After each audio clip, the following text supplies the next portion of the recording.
చేసిన పాపం ఎలా పోవాలి? శరీర బాధ రూపంలో పోవాలి. పుణ్యం ఎలా పోవాలి?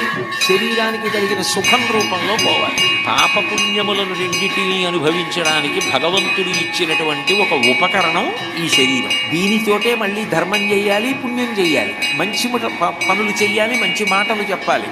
తద్వారా పాపము వలన బాధం ఎంత కష్టో తెలిసింది కాబట్టి మళ్ళీ బాధ రాకూడదంటే పాపం చేయకుండా ఉండాలి. పుణ్యాన్ని చేసుకోవడానికి ఇది శరీరం ఉపకరణం.